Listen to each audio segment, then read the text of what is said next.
हरिओम। राधे राधे। जय श्री कृष्णा। जय श्री कृष्णा। आज मैं आपने शीतला सप्तमी अष्टमी की कथा सुनाऊं। ध्यान लगा सुन जो, आधी अधूरी मत छोड़ जो, ठीक है।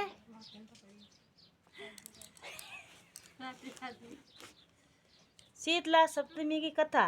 एक गांव में सास बहू रहती थी।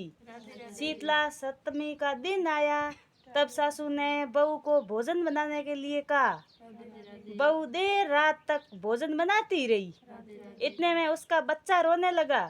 तब वह भोजन का कार्य छोड़कर बच्चे को दूध पिलाने के लिए लेट गई।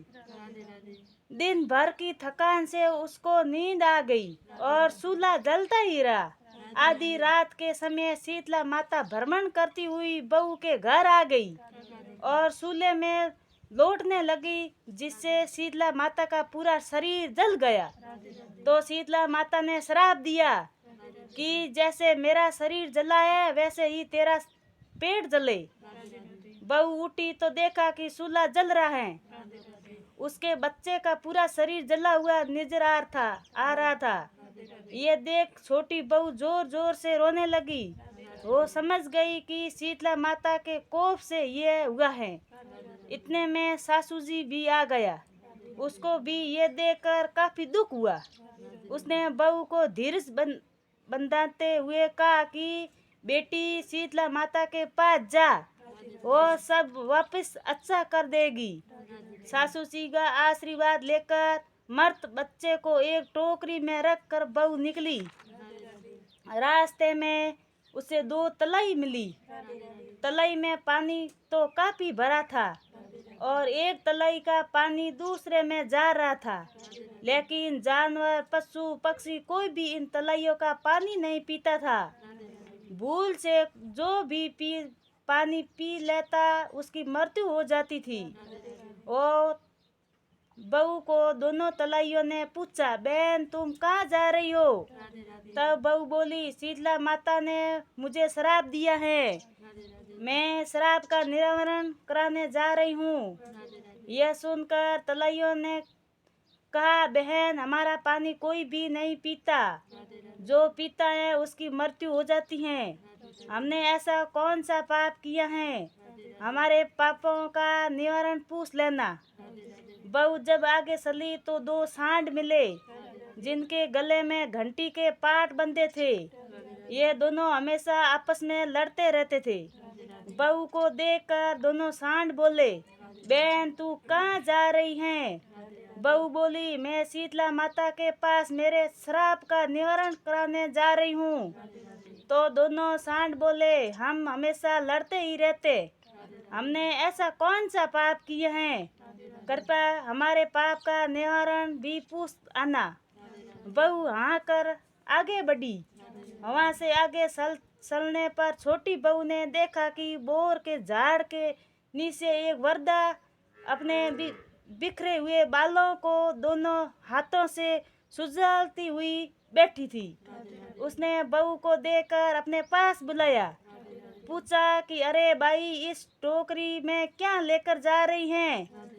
तब बहू ने अपना दुखड़ा कह सुनाया, लेकिन वृद्धा ने उसकी बात पर कोई ध्यान नहीं दिया।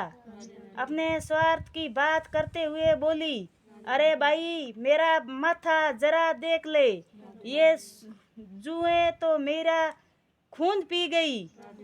बहू को शीतला माता के पास जाने की जल्दी थी, फिर भी उसको बुढ़िया पर दया आई और उसके मर्द बच्चे को बुढ़िया की गोद में देकर उसकी जूं निकालने लगी।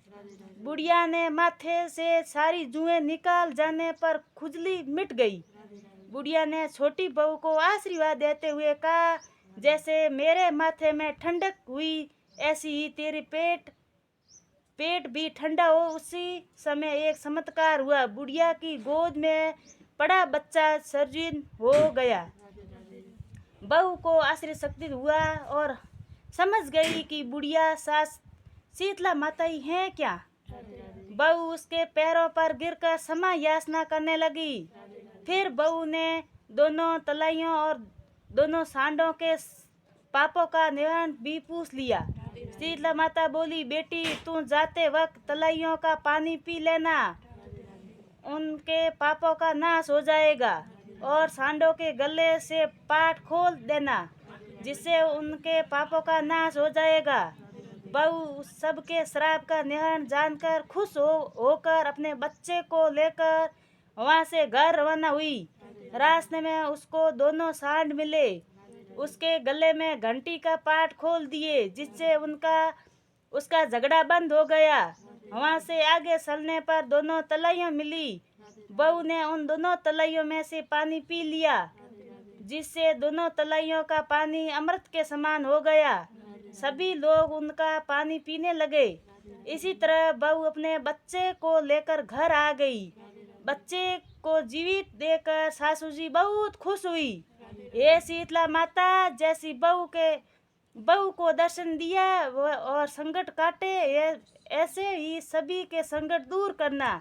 जय बोलिए शीतला माता की जय हो।